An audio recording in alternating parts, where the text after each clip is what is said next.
If you've ever poured your entire soul into something, only to watch someone else take all the credit, then you know a unique kind of pain.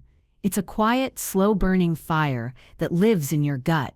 For a decade, that fire was my constant companion. My name is Julie, and for 10 years I was the silent, invisible engine that powered an empire. I was the ghost in the machine, the secret behind my famous, impossibly charismatic husband, Brent Archer, and his string of best-selling thrillers.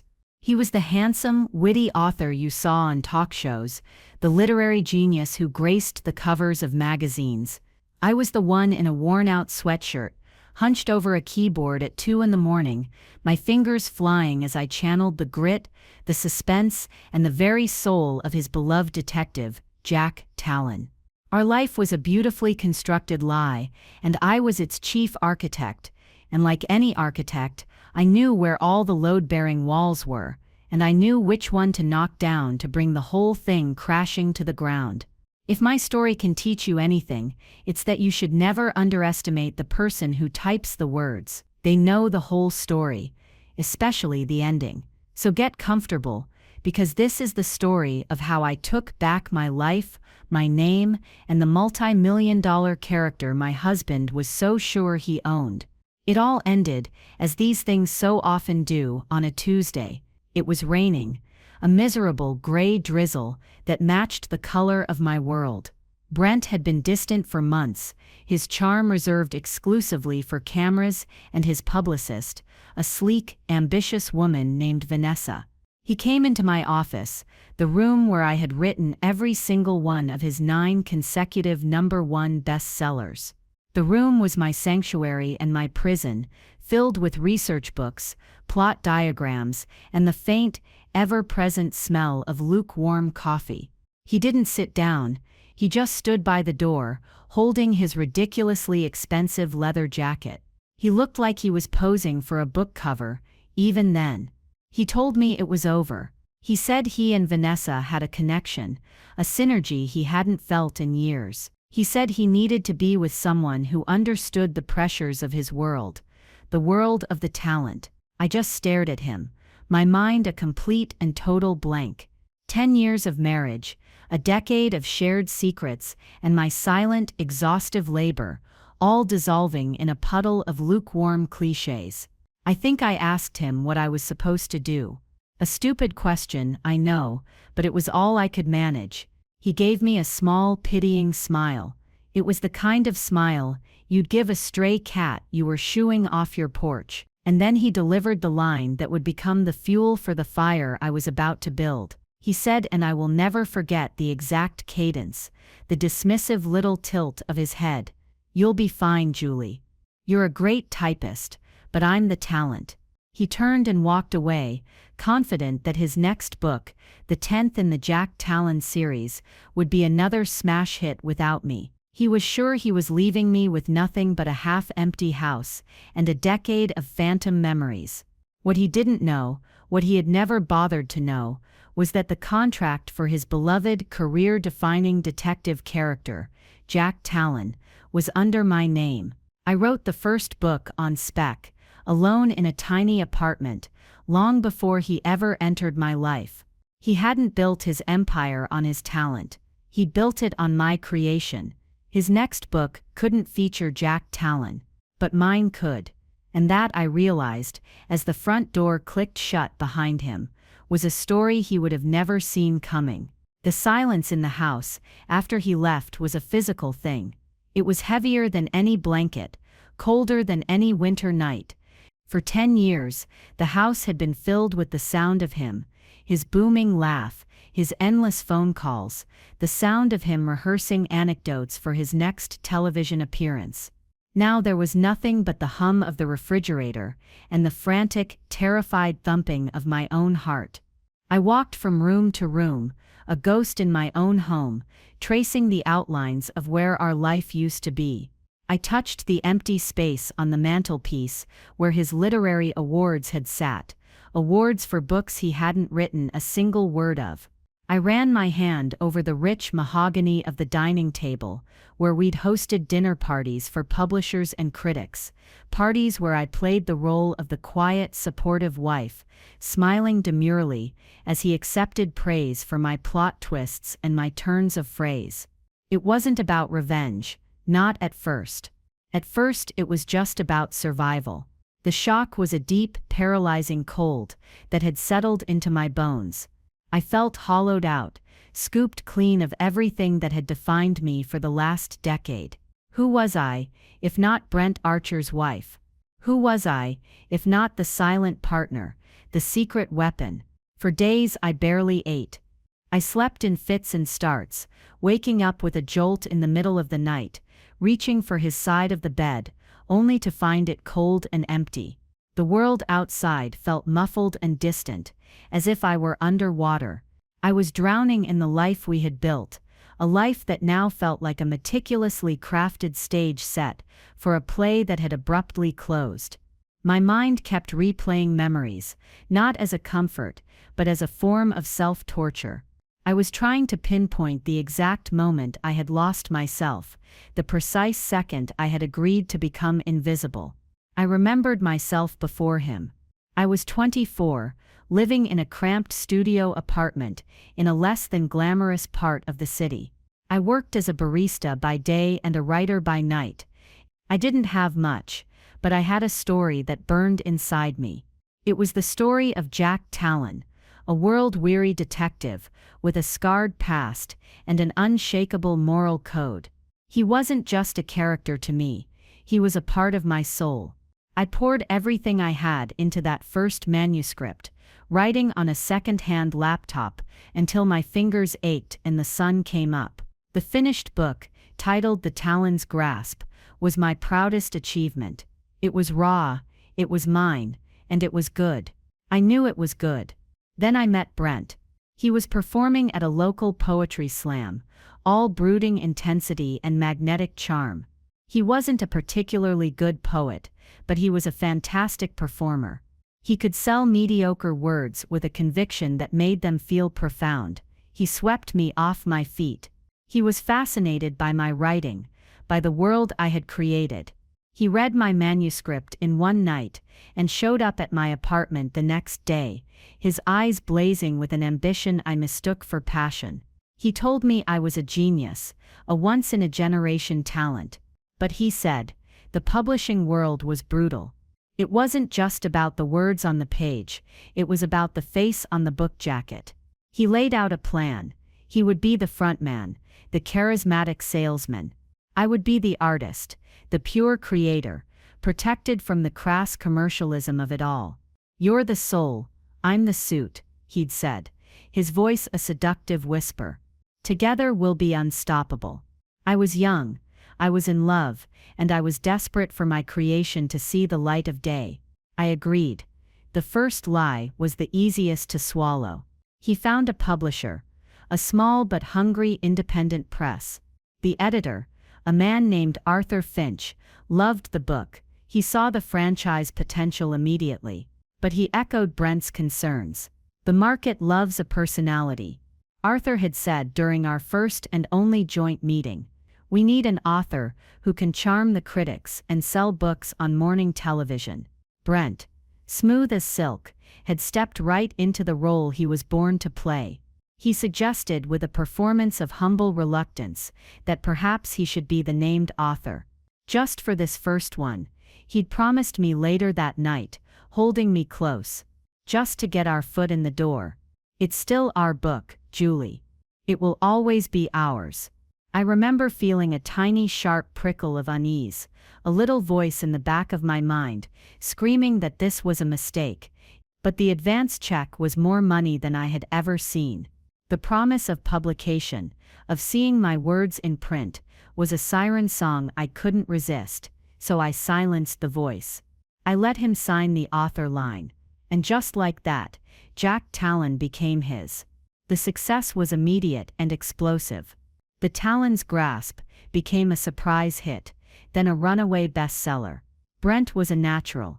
He was brilliant in interviews, weaving compelling fictions about his process, about how the character of Jack Talon came to him in a dream.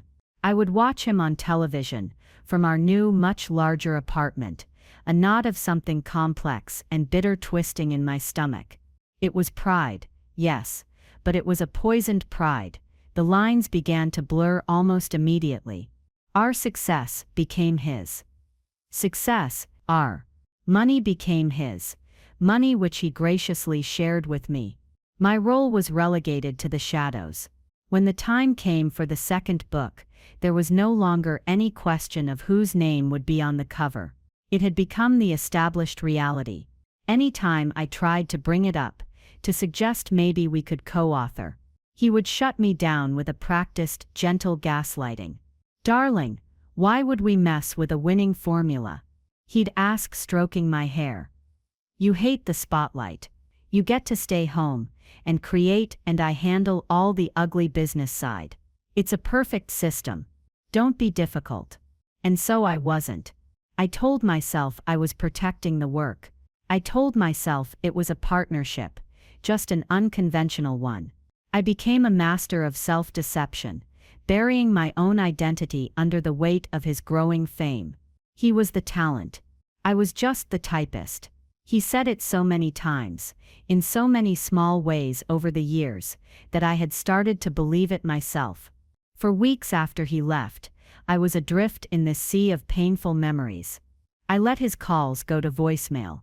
I ignored the texts from concerned friends. I was marinating in my own misery, letting it consume me. The catalyst for change didn't come from an epiphany or a moment of newfound strength. It came in a glossy magazine, delivered to my door by mistake, still addressed to Brent. There he was on the cover, his arm wrapped possessively around Vanessa. They were smiling, the picture of success and happiness. The headline read, "Literary's Power Couple, Brent Archer and his muse on life, love, and the highly anticipated 10th Jack Talon novel."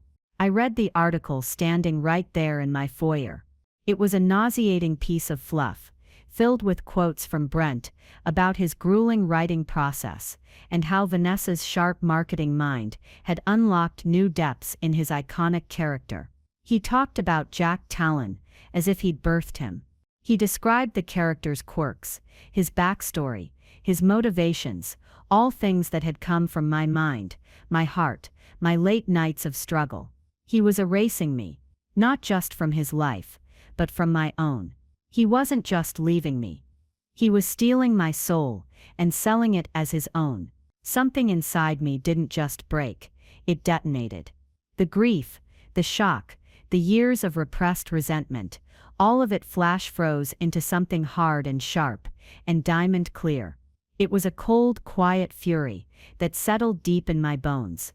I looked at the smiling man on the cover, the man who had called me a typist, and a single thought echoed in the sudden, complete silence of my mind. He was wrong. He wasn't the talent. I was, and I was about to prove it. It wasn't about revenge. Not really. But then again, maybe it was.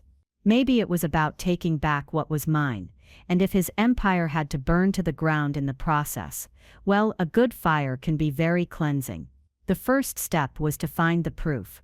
I walked into my office, not ours, and went to the old heavy oak filing cabinet in the corner.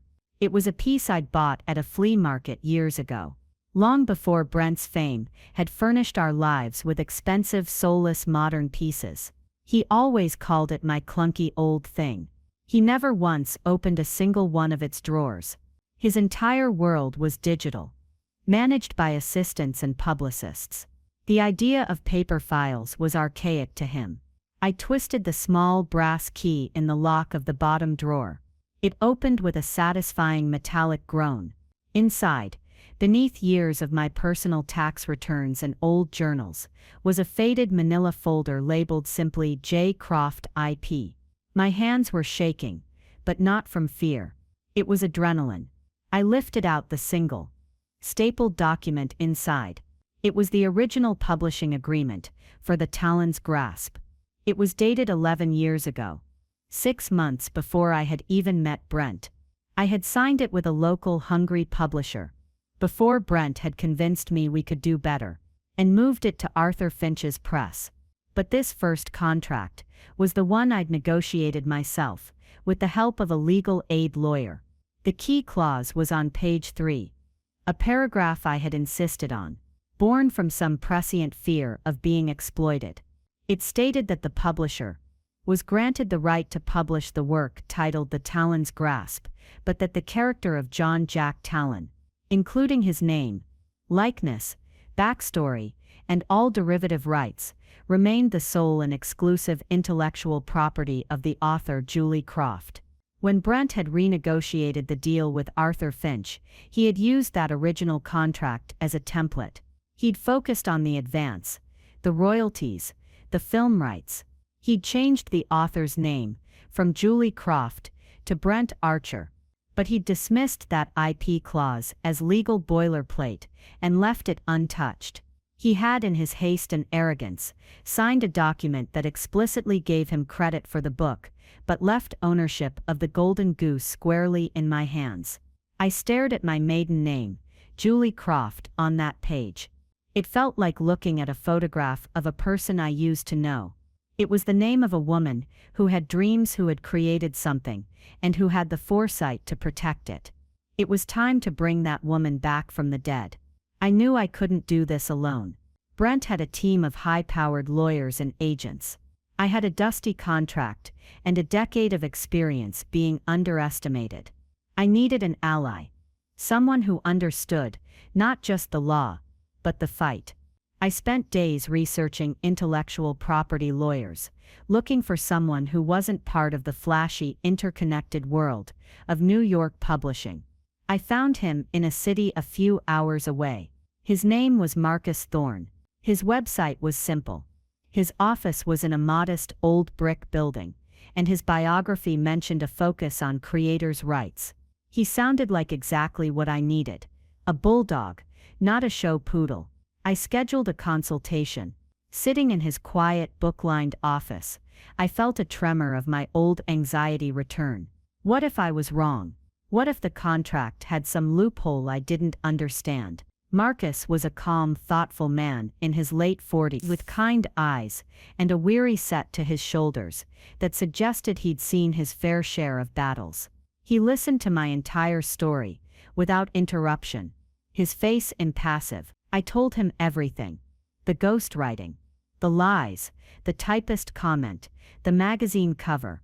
Finally, I pushed the old contract across his desk. He picked it up and began to read.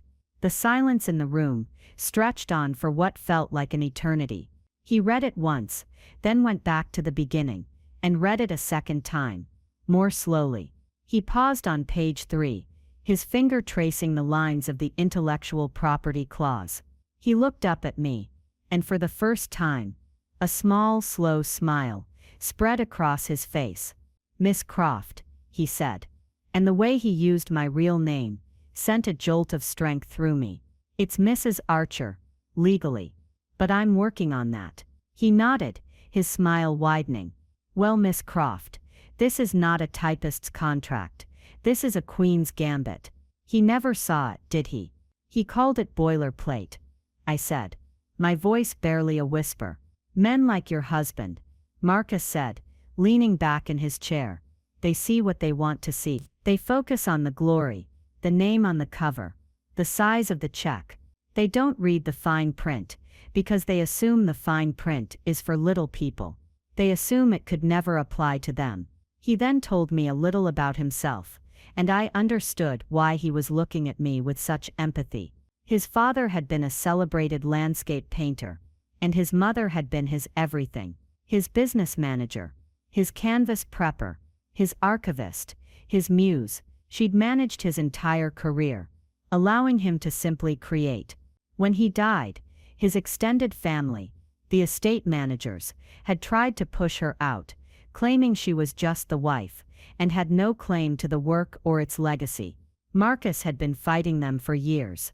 "They're trying to erase her," he said, his voice quiet but steely. "They want to build a myth around my father, as a solitary genius, because it makes for a better story. I won't let them. In that moment, he wasn't just my lawyer. He was my first true ally. He saw me. He understood the specific injustice of being rendered invisible. Our plan was simple, silent, and deadly. Marcus's advice was clear. We don't sue. Not yet. We don't send angry letters. We don't go to the press. A public fight would be messy and would allow Brent to frame it as a bitter divorce dispute.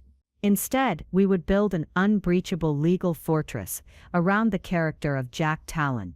The first step was to take that old contract and my original time-stamped manuscript files and file a new, explicit copyright registration for the character of Jack Talon as a literary work. This wasn't just for the book, it was for the man himself, his history, his mannerisms, his world. It was a public legal declaration of ownership. While the paperwork was being processed, Marcus gave me my main assignment. "He thinks you're just a typist," he said, his eyes gleaming with strategic fire. "Typists transcribe. Writers create. So I want you to write, Miss Croft. I want you to write the best damn Jack Talon novel anyone has ever read." The idea was terrifying and exhilarating. For 10 years, my writing had been filtered through Brent. He'd punch up my dialogue, often making it more generic. He'd streamline my plots, cutting out the nuance and complexity that I loved. He was always pushing for more car chases, more explosions, a more marketable, one-dimensional hero. I was writing with handcuffs on. Now, they were off. I went home, and I opened a new document. I typed Talon's Requiem, by Julie Croft, and then the story poured out of me. It was like a dam had broken. All the years of frustration, all the ideas I'd had to shelve, all the dark, intricate corners of Jack Talon's psyche that Brent had deemed too depressing for the airport crowd, it all came flooding onto the page. I wrote with a ferocity I hadn't felt since that first book. I wrote a story about betrayal, about a man discovering that his entire world was built on a lie. It was dark, it was personal, and it was, without a doubt, the best work I had ever done. I was no longer a ghost. I was a creator, and I was building my own world, one word at a time. While I was lost in the creative storm, Marcus was preparing the first strike. The timing had to be perfect. We knew from industry news that Brent was on deadline for his 10th Jack Talon novel, the one he'd been boasting about in the magazine. Publishers, Marcus explained, have a standard process. The contract for the next book is signed, the first half of the advance is paid, and the author goes off to write. Brent, supremely confident, would have signed whatever they put in front of him. He was the golden goose. He thought he was untouchable. My manuscript for Talon's Requiem was finished in a record 6 weeks. It was lean, mean, and utterly compelling. I sent it to Marcus, who read it overnight. His email the next morning contained only 5 words: "They won't see it coming." That was our signal. Marcus didn't send a letter to Brent. That would have been a personal attack. Instead, he sent a formal, FedExed letter to the one person who mattered more than Brent, Arthur Finch, the president and CEO of his publishing house. The letter was a masterpiece of polite, professional lethality. It began by introducing Marcus Thorne as the legal counsel for Miss Julie Croft, the undisputed creator and intellectual property holder of the literary character known as Jack Talon. It cited the original contract, a copy of which was enclosed. It referenced the newly issued copyright registration for the character, a copy of which was also enclosed, and then came the kill shot. The letter formally notified the publisher that they had no legal right to produce, print, or distribute any new work featuring the character of Jack Talon without the express written consent of his client, Miss Croft. Any attempt to do so would be met with an immediate lawsuit seeking an injunction, statutory damages, and a complete disgorgement of all profits from the infringing work. It ended with a simple, chillingly polite sentence: "We trust you will want to resolve this matter amicably and avoid any disruption to your publishing schedule." I can only imagine the scene in Arthur Finch's corner office when that letter arrived. Arthur was a businessman first, and a lover of literature, a distant second. The Jack Talon series wasn't just a book franchise for him. It was a pillar of his company's financial stability. It accounted for a massive percentage of their annual revenue. I picture him reading the letter, his face going from confusion to disbelief to sheer ice-cold panic. I imagine him shouting for his legal team, his hands shaking as he held the contract Brent had signed, the one that guaranteed delivery of a Jack Talon novel he now apparently had no right to publish. And then I imagine the phone call. The call from Arthur to Brent. I can almost hear Arthur's strained voice, trying to keep the terror out of it. "Brent, I just got a letter from a lawyer representing your ex-wife, a Julie Croft." "Julie?" I can hear Brent's dismissive laugh. "What does she want? More alimony? She's getting plenty." "It's not about alimony, Brent," Arthur would have snapped, his composure cracking. "It's about Jack Talon. She's claiming she owns him. She sent a contract, Brent, an old one, with her name on it as the IP holder." There would have been a moment of stunned silence from Brent, followed by indignant blustering. "That's absurd. It's a bluff. She's a bitter woman trying to ruin me. She's nothing. She was my typist." But Arthur Finch wouldn't care about their marital drama. He would care about the piece of paper in his hand. "Our lawyers are looking at it, Brent," he would have said, his voice dropping to a low, dangerous growl, "and they are concerned. They're telling me we have a serious problem. They're telling me we may have to pulp your entire print run. So you need to fix this. You need to fix this now." The panic wouldn't have been loud and explosive at first. It would have been a quiet, spreading stain of fear. The foundation of Brent's entire world, his fame, his fortune, his very identity, had just been declared rotten to the core. The showman was about to find out what happened when the stage collapsed from beneath his feet. The fallout was swift and silent. It wasn't a dramatic explosion, but a slow, suffocating implosion of Brent's world. The first sign was the silence. His editor, a man who had once treated him like a rock star, suddenly stopped returning his calls. His agent started giving him vague, non-committal answers. The machinery of the publishing world, which had once hummed along to his every whim, was grinding to a halt. The professional family that had celebrated him, that had built him up and profited from him, was now treating him like a contagion. They weren't angry with him, they were terrified of the legal exposure he represented. He was no longer an asset, he was a multi-million-dollar liability. Then came the second wave. Vanessa, his sleek and ambitious new partner, had hitched her wagon to a star. But her specialty was public relations, and she understood the one cardinal rule: you can't spin a legal fact. Her synergy with Brent was based on his power and fame. As that began to evaporate, so did her affection. I can picture their conversations, her initial reassurances giving way to pointed, panicked questions. "What do you mean you don't own the character? How is that possible? Did you even read your contract?" The power couple facade, so shiny and new, began to show deep, ugly cracks. For Brent, this was an existential crisis. He had lived inside his own myth for so long that he genuinely believed it. He was Brent Archer, literary genius. The idea that he was nothing without my words was so antithetical to his being that he couldn't process it.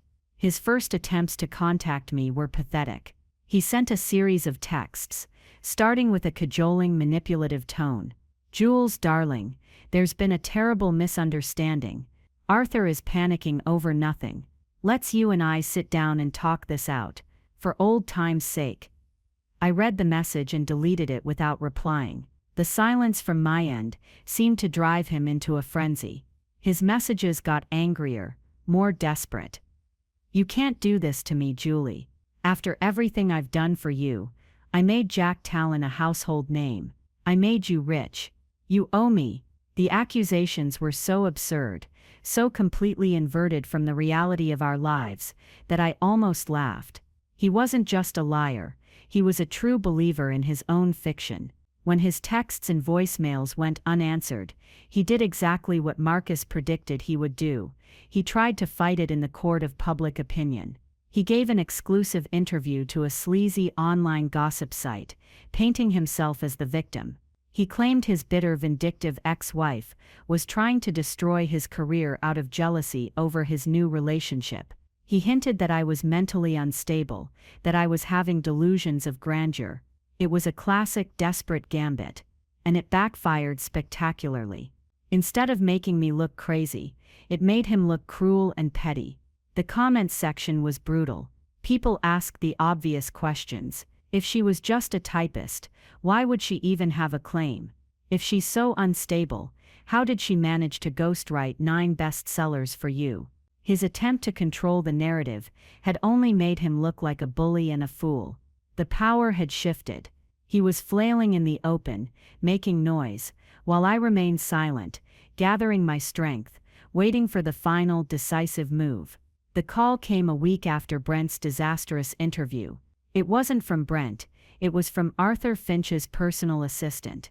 Mr. Finch requested a meeting with me and my legal counsel at my earliest convenience. He didn't want to talk on the phone. He wanted to meet in person, on neutral ground. We agreed to meet at a private conference room in a hotel downtown. I walked in with Marcus by my side.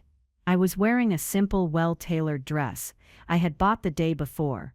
It was the first piece of clothing I had bought for the new version of myself, for Julie Croft.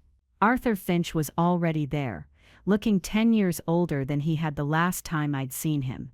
He was a man cornered, and he knew it. He didn't offer pleasantries. He got straight to the point. He acknowledged the validity of our claim. His legal team had confirmed it. The company was in an impossible position. He slid a folder across the table. "This is our proposal," he said. His voice flat. "It's a 3-book deal, for the next 3 Jack Talon novels. The advances, as you can see, substantial, all under your name. Of course, Julie Croft." I opened the folder. The number on the contract was staggering. It was more money than Brent had made on his last 5 books combined. It was life-changing, world-altering money, but it wasn't the money that made my heart pound. It was the name on the author line. It was my name. "We are prepared to announce this immediately," Arthur continued. "We'll position it as a shocking revelation, the secret genius behind the throne, finally stepping into the spotlight. It's a fantastic story. The media will eat it up. We can have your first book, Talon's Requiem, on shelves in 4 months." Just as Marcus began to respond, the door to the conference room burst open. And there stood Brent. He looked awful. His hair was a mess, his eyes were wild and bloodshot, and his expensive suit was rumpled. He had clearly been waiting in the hotel lobby, ambushing us. He ignored Arthur and Marcus, and stared directly at me, his face a mess of desperation and rage. "Julie, you can't," he pleaded, his voice cracking. "You can't do this. This is our life, our creation. Think of everything we built together. For 10 years that appeal would have worked. The guilt, the shared history, the lie of us, it would have been enough to make me back down. But I wasn't that person anymore."